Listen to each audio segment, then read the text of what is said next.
वो तुम्हारे लिए कुछ खरीदा था। कैसी लगी?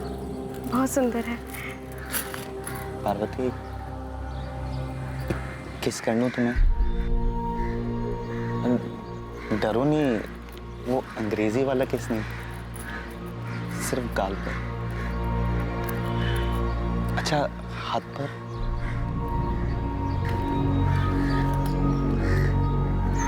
माफ करना अगर तुम्हें बुरा लगा तो।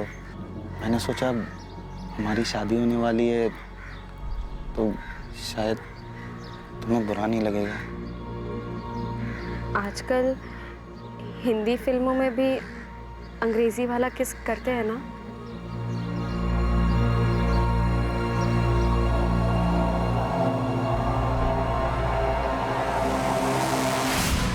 साल की थी, तब से यही जानती थी कि मेरी शादी गुलाब से होगी। जब तुम दोनों राजी थे, एक दूसरे के साथ खुश थे, सगाई भी हो गई थी, तो शादी क्यों नहीं हुई?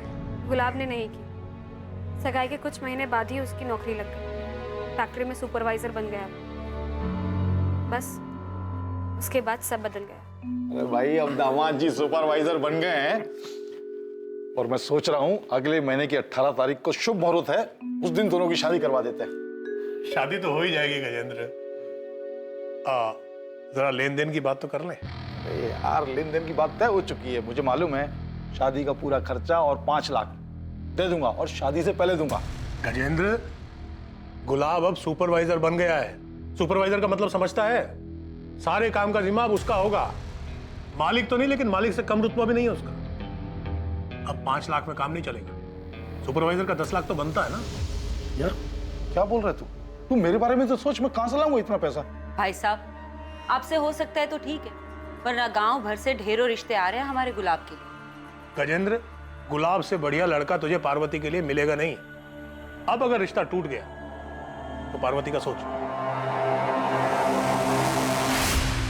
अच्छा, तो पार्वती से शादी होने वाली थी गुलाब की पहले। दहेज नहीं दे पाई इसलिए बच गई बेचारी।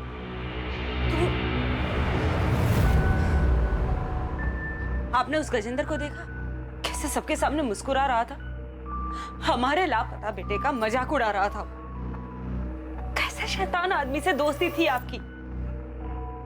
कहीं कहीं उसी ने तो हमारे गुलाब को कुछ कर नहीं दिया होगा ना? कर सकता है गजेंद्र। इस बात को इतना वक्त हो चुका है, लेकिन आज भी उसकी आंखों में मुझे वही नफरत दिखाई देती है। नफरत करता हूं उस मंगल से मैं। पैसों के लालच में उसने बरसों पुरानी दोस्ती तोड़ दी, मेरी बेटी का दिल तोड़ा, शादी तोड़ दी, मेरा भरोसा तोड़ दिया उसने। और गुलाब, उसने कुछ नहीं कहा मंगल से? गुलाब तो बस नाम था उसका, भीतर से तो कांटा था बबूल का। वो अपने बाप की तरह पैसों का लालची। मेरी बेटी को गलतफहमी थी कि वो उससे प्यार करता है। प्यार करता हूं तुमसे, लेकिन अपने घर वालों के खिलाफ भी तो नहीं जा सकता। वो भी तो सही बोल रहे हैं। उन्होंने क्या गलत मांग रखी है? कैसी बातें कर रहे हो? पापा इतने सारे पैसे कहाँ से लाएंगे? वो तुम्हारे वो खेत है ना, उनको बेचकर बड़े आराम से आ जाएंगे। उस खेत से घर चलता है हमारा। पार्वती, समझो, हम दोनों हमेशा के लिए साथ हो सकते हैं। तुम्हें बस अपने पापा को मनाना है और फिर सब सही हो जाएगा। मैंने तुम जैसा लालची और खुदगर्ज आदमी अपनी जिंदगी में नहीं देखा। अपनी खुद की कमाई से एक बाइक खरीदने की औकात नहीं है तुम्हारी। अगले 1 महीने में उन लोगों को बाइक और 10 लाख रुपए देने वाले लोग मिल गए। गुलाब की शादी हो। तो तुम्हारे और गुलाब की शादी टूटने की वजह से तुम्हारे पिता की तो काफी बदनामी हुई होगी। काफी गुस्सा आया होगा तुम्हें गुलाब और उसके परिवार पर। आया, बहुत आया, और किसी को भी आता। तो इसलिए तुमने और तुम्हारे पिता ने गुलाब के साथ कुछ कर दिया, मार दिया उसे। करना बहुत कुछ चाहता था, लेकिन ऊपर वाली की लाठी में ना आवाज नहीं होती है। देखिए ना, पूरा 1 साल नहीं हुआ शादी की है और गुलाब गायब हो गया। छुपी तो होगी ये बात कि जो सुख आपकी बेटी को नहीं मिला वो गुलाब को मिल गया। मधु के साथ उसने सुखी परिवार जो बसा लिया था। जो होता है अच्छा होता है। और मधु को क्या हासिल हुआ उस शादी से? दुख। गुलाब ने उसे घर से बाहर निकाल दिया था, लेकिन उस मधु को मानना पड़ेगा। डरी नहीं वो, गिराजपुरा पुलिस स्टेशन पर जाकर रिपोर्ट लिखाई उसने। वहां से पुलिस आई और गुलाब को उठा के ले गई। हाँ सर, ये 6 महीने पहले का केस है। गुलाब की पत्नी मधु ने गुलाब के खिलाफ दहेज उत्पीड़न का कंप्लेंट किया था। अरे क्या बात क्या है? आप साहब, किया कहाँ लेके क्या जा रहे हैं मेरे मेरे बेटे को? दहेज उत्पीड़न की कंप्लेंट की है आपकी बहू ने गुलाब के खिलाफ। दोनों परिवारों के बीच कोई समझौता हो गया था तो मधु ने केस वापस ले लिया था। इतना बड़ा कांड हुआ, दहेज का केस हो गया गुलाब के खिलाफ, वो अरेस्ट हुआ था, और ये बात ना तो मंगल ने हमें बताई और ना ही मधु ने। और सर गुलाब की फैमिली ने कहा था कि गुलाब की किसी से दुश्मनी नहीं थी, और अब ये गजेंद्र वाला एंगल सामने आया। गजेंद्र के कॉल रिकॉर्ड्स निकलवाओ, हो सकता है किसी को सुपारी दी हो गुलाब को गायब करवाने के लिए, और ये मधु और मंगल से दोबारा पूछताछ करते हैं। सो देवास के मानिक नगर पुलिस का फोन था, मनीष को ट्रेस कर लिया, उनकी हिरासत में। आखिरकार लगने लगा था कि जांच अब सही दिशा में आगे बढ़ रही थी। दोबारा पूछताछ में अतीत की कई दबी बातें सामने आने वाली थी, पर आखिरकार ये सारा मामला था क्या? 6 महीने पहले क्या हुआ था? और क्या मधु और उसका परिवार गुलाब को उसके किए के लिए माफ कर पाया था? दूसरी तरफ factory worker Manish Pandey police की गिरफ्त में आ चुका था। क्या उसने गुलाब के साथ कुछ गलत किया था? पुलिस इन सभी सवालों के जवाब खोज रही थी, और तब उनके सामने एक और चौंकाने वाली खबर आने वाली थी।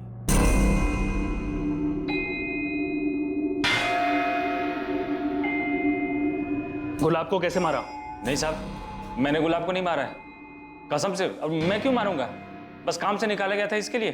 साहब गुलाब ने मुझे काम से निकाल के अच्छा ही किया। यही देवास में मेरा दोस्त राघव मुझे काम दिलवा दिया, और यहाँ पिछले हफ्ते 3 पत्ती में 50,000 भी जीता। राघव और जिनके साथ जुआ खेलता है, सबका पता और नंबर दे। साहब गजेंद्र ने आपको पता नहीं क्या पट्टी पढ़ाई है। अब शादी में थोड़ा बहुत लेन देन तो चलता ही है, सबकी रजामंदी से होता है। मंगल तुम अब भी छुपा रहे हो। मधु ने कंप्लेंट शादी के बाद की थी, इतनी बड़ी बात हम लोगों से क्यों छिपाई? सब छोटी सी बात बेकार में इतनी बड़ी हो गई। गुलाब नौकरी से उब गया था तो वो कुछ बिजनेस करना चाहता था, उसके लिए उसने थोड़ी सी मदद मांगी थी। पैसे मदद नहीं मांगी थी, मांग रखी थी। बड़ी मुश्किल से मेरे पापा ने दहेज के लिए 10 लाख रुपए जमा किए और बिरजू की बाइक भी दी। लेकिन शादी के 3 महीनों बाद गुलाब फिर पैसे मांगने लगा। शुरू में मैंने ध्यान नहीं दिया, मगर वो लगातार मुझ पर पैसों के लिए दबाव बनाता रहा। मुझे और मेरे परिवार को गालियां देता था। उस दिन तो उसने हद ही पार कर दी। माँ जी, आप ही इन्हें समझाइए ना, मेरे पापा और कहाँ से पैसा लाएंगे? थोड़ी जमीन बेच दे या कर्जा ले ले, आखिर भला तो उनके ही बेटी दामाद का होने वाला है। माँ जी, पाई जोड़कर उन्होंने मेरी शादी की है। पहले से बहुत कर्जा है उनके सिर पे। अरे वो कर्जा तो तेरा भाई बिरजू उतार देगा जब उसकी शादी होगी तो। मोटा दहेज लेगा ना, हमारी तरह 10 लाख में थोड़ी मानेगा। तुझे प्यार से समझा रहा हूँ, तू समझ ही नहीं रही है। मेरा बिजनेस बढ़ेगा तो तेरा भी तो भला होगा। देखिए, मुझे और कुछ नहीं चाहिए, जितना है मैं उतने में खुश हूँ। मैं और पैसे नहीं मांग सकती, अब बार बार मांगना बंद कर दीजिए। मत कैसी मुझे मना करने की। अब चुपचाप अपने घर जा, अपने बाप को बोल पैसे दे। हाँ, और बिना पैसे लिए इस घर में वापस आई ना तो याद रखना, मुझसे बुरा कोई नहीं होगा, समझी? चल निकल, निकल बाहर। सुनिए, दरवाजा खोलिए। सब बात बढ़ते बढ़ते इतनी बढ़ गई कि हमें पता ही नहीं चला। लेकिन साहब गुलाब ने वो सब गुस्से में बोला। गुस्से में एक बार बोला जाता है, बार बार नहीं। आप लोगों ने सोचा डरा धमकाकर पैसे निकलवा लेंगे, लेकिन पैसे तो नहीं, पुलिस जरूर आ गई। मुझे केस भी करके यहाँ से निकालिए। ये गुंडे बहुत खतरनाक है, मर्डर करके आए और रोज रात को मारते हैं। वापस ले लो। मेरे साथ ससुर घर आए थे माफी मांगने। अरे भाई साहब, भाभी जी ये क्या कर रही हैं आप? जब जमीन लगी फटने तो प्रसाद लगे बटने। बिरजू बेटा, तुझे जितने ताने देने दे ले। मधु बेटा, गुलाब ने तुम पर हाथ उठाया था ना, तुम मुझे 2 थप्पड़ मार लो। मधु की जगह ये शुभ काम मैं अपने हाथ से ना कर दूं। बिरजू तू चुप कर।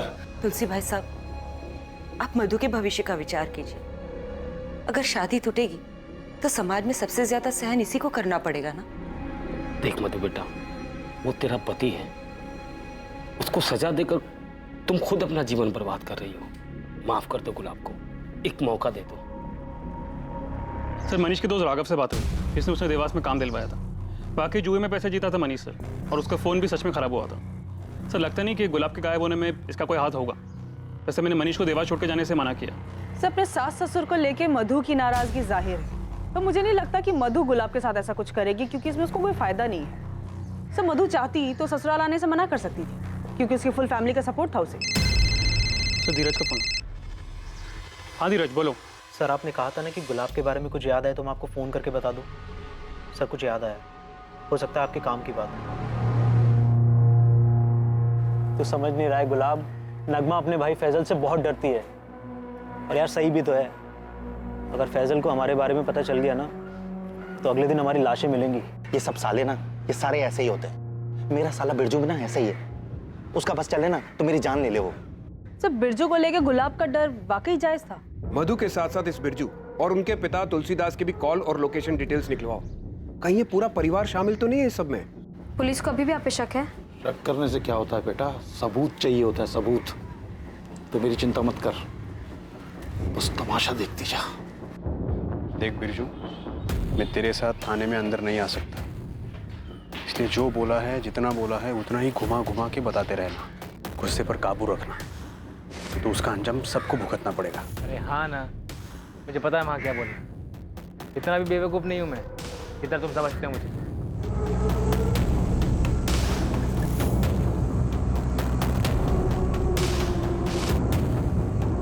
गुलाब के गायब होने पर आप लोग मेरे पापा और मेरे भाई पर शक कर रहे हैं। हमने ऐसा कब कहा? तो पुलिस ने उन्हें क्यों बुलाया? और आपने नहीं कहा तो पापा जी ने कहा होगा। आप लोग ये मत भूलिए कि ये मेरे पापा और भाई का बड़प्पन था जो उन्होंने मुझसे कहा कि गुलाब वाली कंप्लेंट वापस ले ले। और इस बार भी उन्होंने मुझे घर पे वापस भेजा ताकि मैं इस बुरे वक्त में आपके साथ रहूं, आपका ध्यान रखूं। और आप लोग उन्हीं पर शक कर रहे हैं। हम क्या जाने कहाँ है गुलाब, हम तो खुद चाहते हैं कि वो जल्द से जल्द मिल जाए। अभी कुछ महीने पहले तो आपकी बेटी ने गुलाब को जेल भिजवाया था, अब बड़ी फिक्र हो रही गुलाब की आपको। क्या करता साहब, बेटी के बारे में भी सोचना था।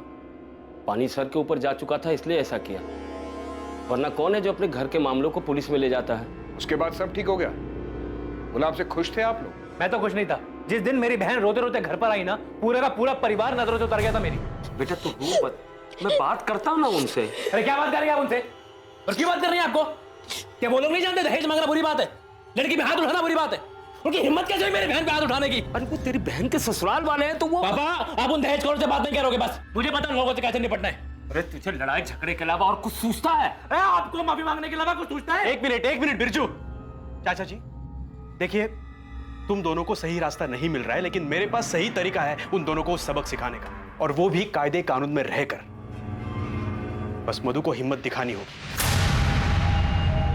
विक्रांत कौन है? दोस्त है मेरा, रिक्शा चलाता है। विक्रांत ने ही केस फाइल करने को कहा था, लेकिन मैं नहीं चाहता था कि पुलिस बीच में आए। मैंने मंगल जी से बात भी की, और वो गुलाब, वो तो मेरा फोन भी नहीं उठा रहा था। आप मधु को घर आए 1 महीना हो गया था। इस 1 महीने में ना तो गुलाब ने, ना ही उनके परिवार में से किसी ने भी फोन किया। और 1 महीने बाद विक्रांत के कहे अनुसार हमने दहेज का केस फाइल कर दिया। 13 तारीख की शाम और रात को तुम कहाँ थे? खाड़े पर था, फिर घर पर। रात में भी? हाँ।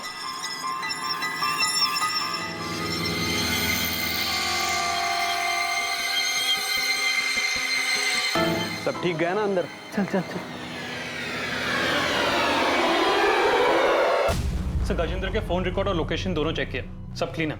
पर नजर रखो उस पर। और बिरजू के कॉल रिकॉर्ड्स का क्या हुआ? गुलाब का डर शायद सही था। लेकिन सब बिरजू अपनी बहन को विधवा क्यों करना चाहेगा? अगर मधु ये खुद चाहती हो तो?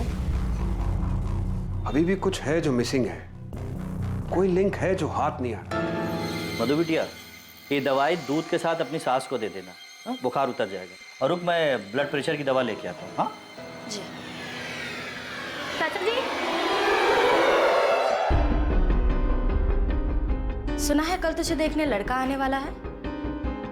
भगवान करे तुझे अच्छा पति मिले। मैं भी यही प्रार्थना करती हूँ कि तेरा पति तुझे जल्दी मिल जाए। तो बिरजू और मधु के कॉल रिकॉर्ड स्कैन किए, लेकिन उनके कॉल रिकॉर्ड में कुछ भी सस्पिशियस नहीं मिला। बिरजू की अपने जीजा से 13 सितंबर या उसके आसपास कोई बात नहीं हुई? नहीं सर। मैडम, मधु के फोन रिकॉर्ड में आपको कुछ नहीं मिलने वाला, क्योंकि नॉर्मल फोन पे बात ही नहीं करती थी। मधु अपने आशिक से इंटरनेट पे बात करती थी। आशिक? तो जो बिरजू है ना, गुंडा 1 नंबर का, 2-3 बार तो मार पीट के केस में अंदर गया। और उसकी जो बहन है मधु, वो भी कम नहीं है। उसका टांका बिड़ा हुआ है उस ऑटो रिक्शा वाले विक्रांत के साथ। हाँ। कई बार तो मैंने देखा है उन दोनों को फोन पे। अरे वो एक दूसरे की शक्ल देख के बात जो करते हैं।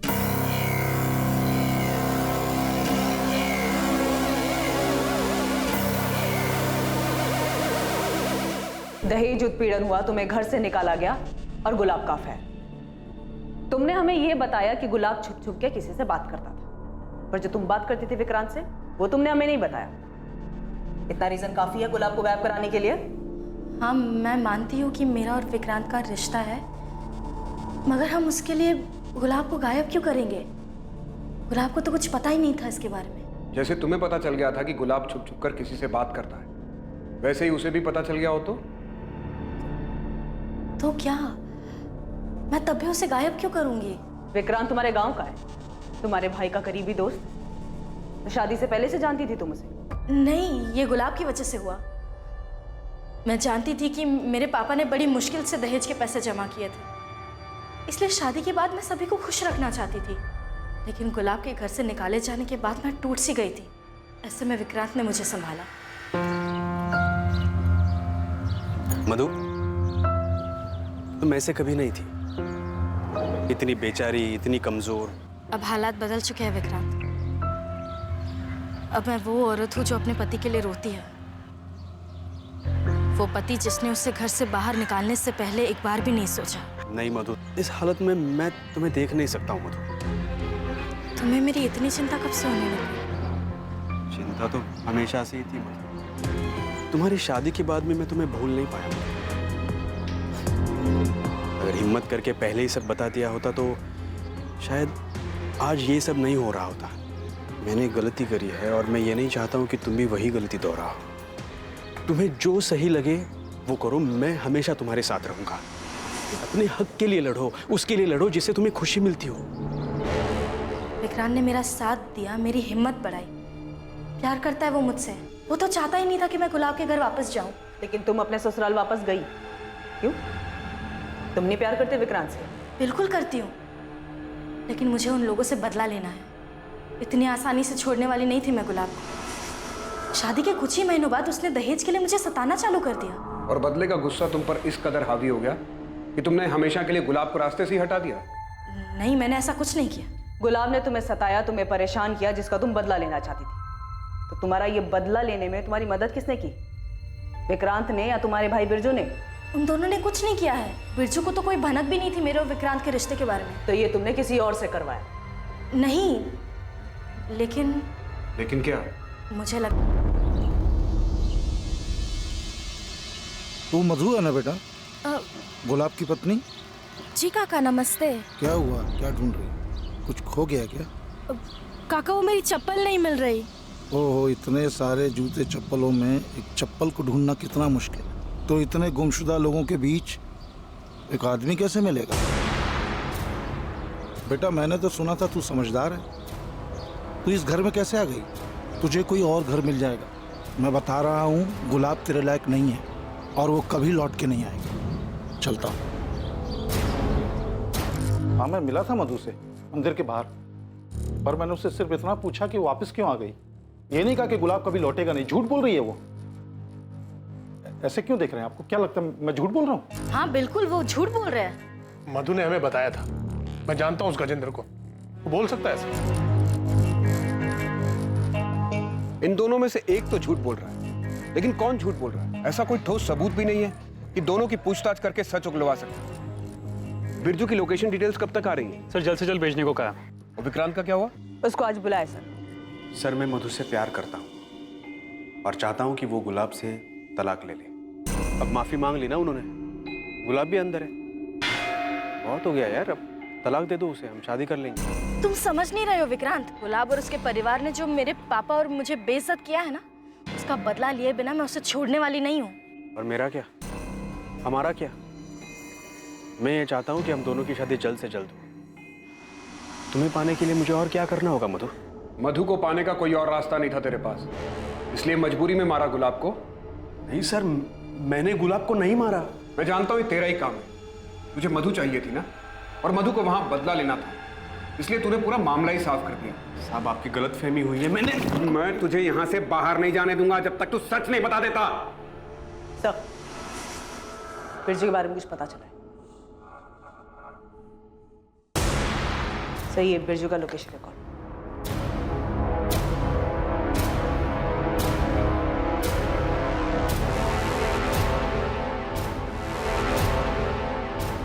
विक्रांत, तुझे पता था ना कि बिरजू 13 तारीख को थाडेर आया था? मधु, तुझे पहले मुझे बताना चाहिए था ना कि तू विक्रांत से प्यार करती है। ऐसे छुप छुप के मिलने की क्या जरूरत थी तुझे? बिरजू बकवास बंद कर, ये कोई वक्त नहीं है इन सब बातों का। बात आने में पता नहीं विक्रांत पर क्या बीत रही होगी। तुझे पता है उस दिन क्या हुआ था? हाँ, बताया विक्रांत ने मुझे, इसलिए मैंने पुलिस स्टेशन में गजेंद्र का नाम लिया ताकि पुलिस को शक उन पर जाए। पर अब पता नहीं ये सब क्या हो रहा है। मैं तो सब ठीक करके तेरी बहन के साथ आराम से रहना चाहता हूँ, लेकिन वही है जो शांत नहीं हो रही है। हर रोज कोई ना कोई नया बखेड़ा खड़ा कर देती है। आज मेरी कमीज जला दी। ओए जीजे, तूने क्या मुझे मेरी बहन की बुराई करने के लिए बुलाया? शुक्र मना कि तू मेरी बहन मधु का पति है, इसलिए जिंदा अभी। अरे साले, तुझे तो यहीं का यहीं गाड़ देता मैं। तू साले मुझे धमकी दे रहा है? अपनी औकात मत भूल साले, जीत जाऊं मैं तेरा, समझा? अबे चल। बिरजू, पुलिस आई है, तुम्हें बुला रही है। बिरजू, तेरे कॉल रिकॉर्ड्स निकाले हम। हाँ साहब, मैं मानता हूँ मैं उस दिन गुलाब से मिला था, पर गुलाब ने मुझे मिलने के लिए बुलाया था साहब।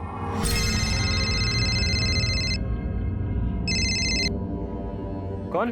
बिरजू, जीजा बोल रहा हूँ। उसने जंगल के पास मुझे मिलने के लिए बुलाया था। मैं जब उससे मिला तो वो मुझसे मेरी बहन की बुराई करने लगा।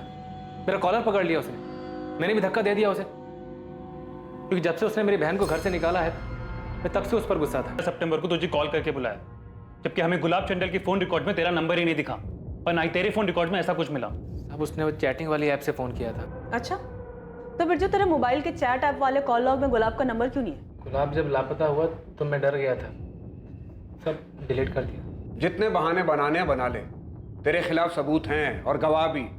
तेरा जिगरी आ रहा है ना विक्रांत, वो देगा गवाही। तू उस दिन थाडेर में था, बताया हमको विक्रांत। रागिनी, मजबूत चार्जशीट बनाओ इसके खिलाफ। साहब, मेरे कुछ नहीं किया साहब, विक्रांत ने किया साहब। उस दिन मैंने उसको जंगल वाले इलाके से बाहर आते देखा था।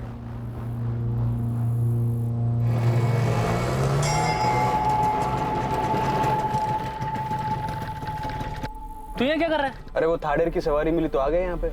तू क्या कर रहा है यहाँ पे? अरे वही मेरा फट्टू जीजा, उससे मिलने आया था। चल साथ में निकलते हैं। साहब, शायद मेरे जाने के बाद विक्रांत ने गुलाब को मार दिया है ताकि वो मेरी बहन से शादी कर सके। मैं आपको उसका नाम नहीं बता रहा था, मुझे लगा मेरा दोस्त है, पर उस कुत्ते ने अपने आप को बचाने के लिए मेरा नाम आपको बता दिया। नहीं चाहिए मुझे ऐसी दोस्ती। मैं जानता हूं बिरजू को बहुत गुस्सा आता है, लेकिन ये नहीं जानता था कि वो गुस्से में हमारे गुलाब के साथ ही ऐसा कुछ कर बैठेगा।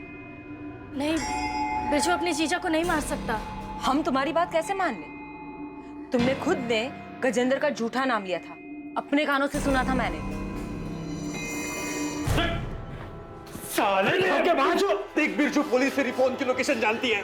13 तारीख की शाम तू उस गुलाब के साथ था। चुप, बातें मत बना। तूने बताया होगा पुलिस को। तूने कुछ नहीं किया। धोखे बाद छोड़ूंगा नहीं तुझे मैं। तो हमने विक्रांत की लोकेशन डिटेल स्कैन किया।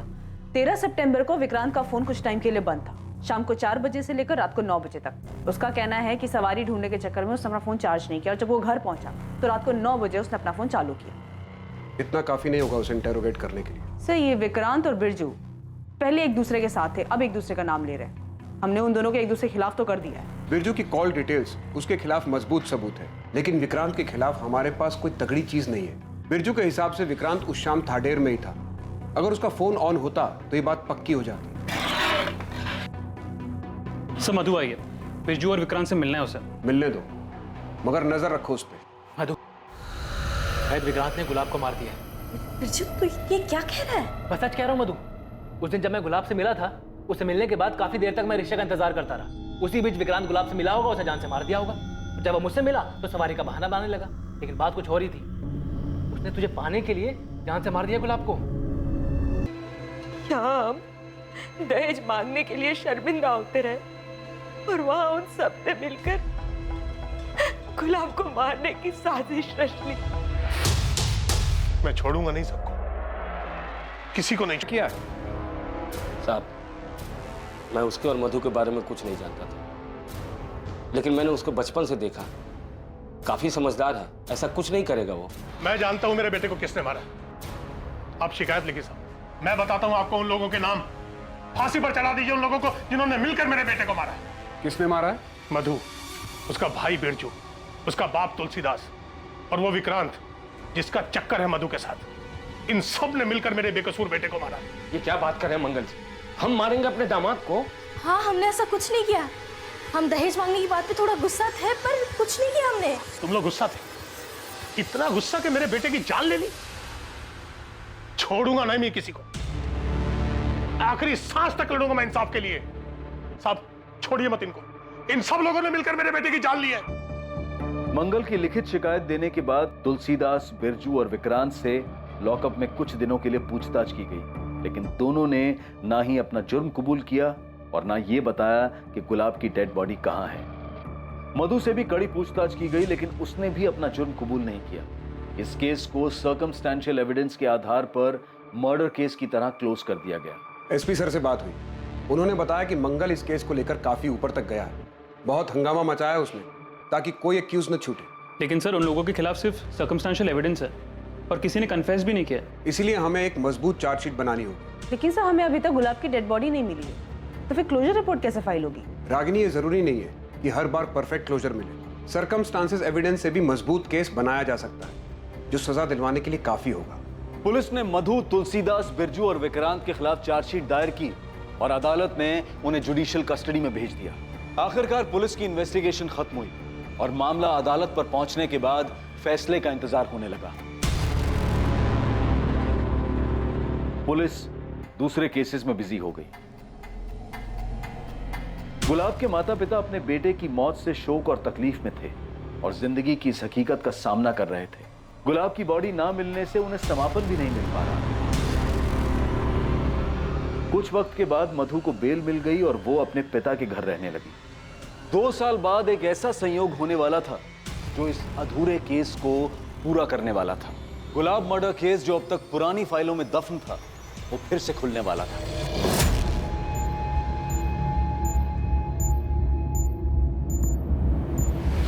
एक सॉलिड टिप मिली। वो गैंगस्टर जग्गू दिल्ली में छुपा हुआ है और उसका मोबाइल फोन एक्टिव मिला है करोल बाग मार्केट के पास। और उसका साथी रमन? अभी उसकी कोई खबर नहीं है सर। लोकल पुलिस से बात करो, कहो हम लोग आ रहे हैं, तब तक जग्गू का पीछा करें। अरेस्ट नहीं करना उसे, वही हमें रमन तक पहुंचा सकता है। दोनों को साथ पकड़ना है। ओके ओके, ठीक है सर। जग्गू कल से यहाँ वहाँ घूम रहा है, अभी तक उसने कोई हरकत भी नहीं की है, ना ही वो रमन से मिला है। सर हमें नहीं लगता कि वो हमें रमन तक ले जाएगा। सर कहीं ऐसा ना हो कि जग्गू भी हमारे हाथ से निकल जाए। अभी फिलहाल कहाँ है जग्गू? गोविंदपुर इलाके में है सर। चलो उठाते हैं उसको।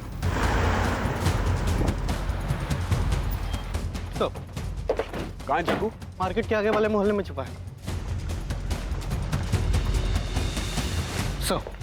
ये देखिए पान की दुकान पे।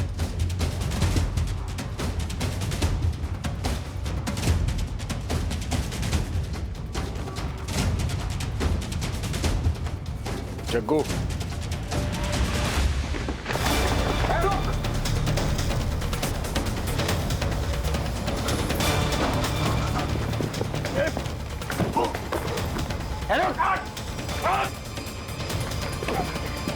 सॉरी देखा नहीं मैंने, सॉरी। रुक, गुलाब है ना? हाडेर गांव में घर है तेरा, तो मर चुका था।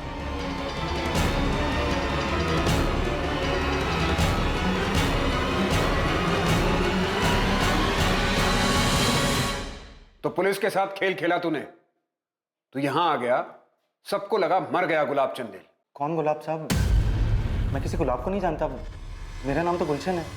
देख, तू 2 साल से हमको बेवकूफ बना रहा है। अब अगर एक भी शब्द झूठ बोला तो तेरा वो हाल करूंगा, पूरी जिंदगी दिन का उजाला देखने के लिए तरस जाएगा।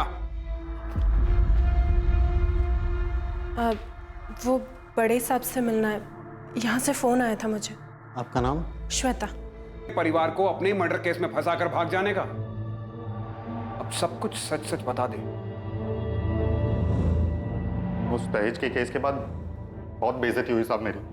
मधु और उसके परिवार ने मुझे कहीं का नहीं छोड़ा था साहब। केस वापस लेने के बाद मधु भी घर वापस आ गई, लेकिन एकदम बदल गई थी साहब।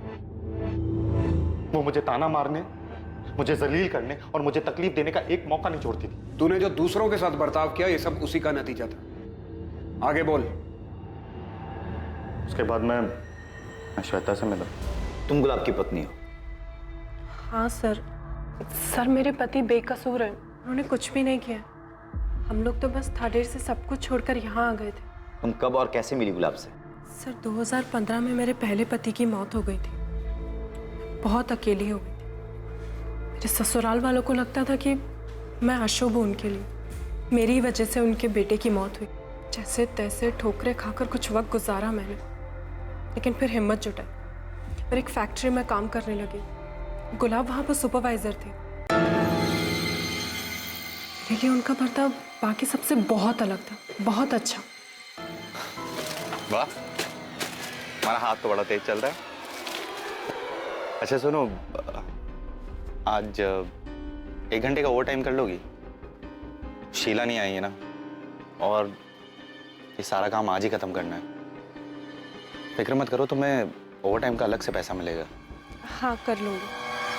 श्वेता का अकेलापन मेरी हालत से जुदा नहीं। जहाँ वो बिल्कुल अकेली थी, वहाँ अपनों के बीच में रहकर भी मैं खुद को अकेला महसूस करता था।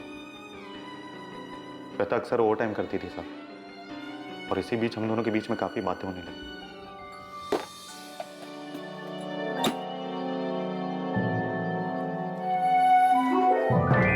हर दिन आपको टिफिन लाते तो देखती हूँ, मगर कभी खाना खाते नहीं देखा। आप ऐसे ही टिफिन वापस ले जाते हैं। ये मैंने आपके लिए बनाया है। आइए बैठे ना। मेरी पत्नी होते हुए भी मधु ने कभी मेरी परवाह नहीं की, मगर एक अजनबी को मेरी इतनी चिंता हो रही थी। श्वेता का मेरा ख्याल रखना और उसका मेरे साथ वक्त गुजारना मुझे अच्छा लगने लगा था। धीरे धीरे मुझे गुलाब के साथ रहना अच्छा लगने लगा और बहुत जल्दी हम एक दूसरे के करीब आने लग गए। गुलाब ने मुझे अपनी शादीशुदा जिंदगी के बारे में बताया कि वो कितनी तकलीफ में थे, कैसे उनके ससुराल वालों ने उनके ऊपर झूठा दहेज का केस लगाकर फंसा दिया। झूठा केस? श्वेता से भी झूठ बोला तूने? और क्या करता साहब, बहुत भरोसा करती थी वो मुझ पे, और मेरे लिए उससे ज्यादा कीमती और कोई नहीं था। मैं उसे किसी भी कीमत पर खोना नहीं चाहता था साहब, इसलिए बोलना पड़ा झूठ। तू उसे पूरी जिंदगी अंधेरे में रखना चाहता था। थाडेर में रहने पर उसे एक ना एक दिन तो पता चल ही जाता ना साहब, और मैं श्वेता के साथ पूरी जिंदगी बिताना चाहता था, सारी बेइज्जती और वहां के सारे तमाशे से अलग। ऐसे में जब धीरज ने मुझे उसके भागने के बारे में बताया तो मुझे लगा मेरे लिए भी वही तरीका सही है। फिर इस बारे में मैंने श्वेता से बात की। लेकिन इस तरह से भागना क्यों? तुम तलाक नहीं ले सकते उससे? मधु मुझे तलाक नहीं देगी। जब तक वो मेरी जिंदगी पूरी तरह से तबाह नहीं कर देती ना, नहीं छोड़ेगी वो मुझे। हमारे पास यही एक रास्ता है। श्वेता, तुम्हें मुझ पे भरोसा तो है ना? तुम जानते हो मुझे तुम पर खुद से ज्यादा भरोसा है। तो तूने झूठ बोलकर श्वेता को अपने साथ भागने के लिए बहकाया, सिर्फ इसलिए कि उसे सच्चाई का पता न चल जाए। और मधु और उसके परिवार के लिए क्या प्लान किया था तूने? साहब मैं तो शुरू से ही श्वेता के साथ भागना चाहता था, इस सारे फसाद से दूर। लेकिन फिर मेरे दिमाग में मधु और उसके परिवार ने जो मेरे साथ किया उसका बदला लेने का ख्याल आने लगा। मैं जितनी तकलीफों से गुजरा हूं, मैं उन्हें भी उतना ही परेशान देखना चाहता था। इसलिए मैंने धीरज की मदद की नगमा के साथ भागने, और उसी दिन श्वेता के साथ प्लान बनाया भागने का। सब कंफ्यूज हो जाए इसलिए मैंने किसी को इस बारे में कुछ भी नहीं बताया, और इसलिए जानबूझकर मैंने धीरज के सामने बिरजू का एक दिन जिक्र भी किया था। इसलिए 13 तारीख को तूने बिरजू को बुलाया भी था। तो मुझे आज जंगल के पास आगे मिल शाम को, जरूरी काम है। जी सर। बिरजू को मैंने चैटिंग ऐप से फ़ोन करके जंगल के पास में बुलाया था। मुझे लगा कि अगर पुलिस उस तक पहुंच गई तो हम दोनों की फ़ोन लोकेशन एक ही मिलेगी। तो मैंने अपना फ़ोन बंद कर दिया और अपनी बाइक को भी गड्ढे में दफना दिया।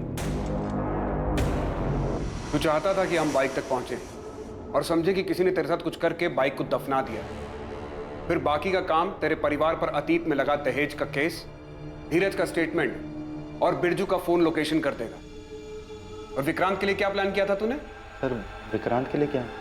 तू नहीं जानता, मधु का अफेयर था विक्रांत के साथ। मधु का अफेयर था? सर मुझे जरा भी अंदाजा नहीं था गुलाब बदला लेने के लिए ये सब प्लान कर रहे हैं। मुझे तो लगा मुझसे प्यार करते हैं, सिर्फ प्यार की खातिर सब कुछ छोड़ रहे हैं। उसने सब छोड़ा तो, लेकिन पहले मधु और उसके बेकसूर परिवार को फंसाने का सब कुछ प्लान किया, उसके बाद गांव छोड़ा। उसने हमारे बारे में भी नहीं सोचा। बीते 2 सालों में मधु को तो बेल मिल गई थी, लेकिन बिरजू, तुलसीदास और विक्रांत के बेकसूर होने के बावजूद गुलाब के पकड़े जाने के बाद ही वो जेल से बाहर आ पाए। क्या जरूरत थी ये सब करने की? क्या हासिल हुआ? इस सबसे दूर हम हंसी खुशी रह सकते थे ना, लेकिन तुमने तो सबसे पहले अपना बदला लेना ठीक समझा। उन बेकसूर लोगों को फंसाया, लेकिन तुम कर्म का चक्र भूल गए। गुलाब चंदेल के जिंदा मिलने पर मधु, तुलसीदास, बिरजू और विक्रांत पर उसकी हत्या के लिए दायर किया गया केस खारिज करके उन चारों को बाइज्जत बरी कर दिया गया। दूसरी तरफ गुलाब चंदेल को धोखाधड़ी करने के लिए आईपीसी की धारा 420 के तहत गिरफ्तार किया गया। फिलहाल गुलाब जमानत पर बाहर है। जिंदगी में यह समझना बहुत जरूरी है कि हमें कभी भी अपनी भावनाओं के आगे घुटने नहीं टेकने चाहिए। कुछ करने का नतीजा पहले से ही समझ लेना बहुत जरूरी है। बदले की भावना में किसी को चोट पहुंचाने और दर्द देने का अंजाम दर्द देने वाले को भी भुगतना पड़ता है। Crime never page. अब मैं अनूप सोनी आपसे विदा लेता हूं। कल रात कौन बनेगा करोड़पति के करमवीर एपिसोड के बाद आपसे फिर मुलाकात होगी एक और नए केस के साथ। 2 दिसंबर से देखिए क्राइम पेट्रोल सतर्क एक नए समय पर, सोमवार से शुक्रवार रात 10:30 बजे, सिर्फ सोनी टीवी पर। जय हिंद।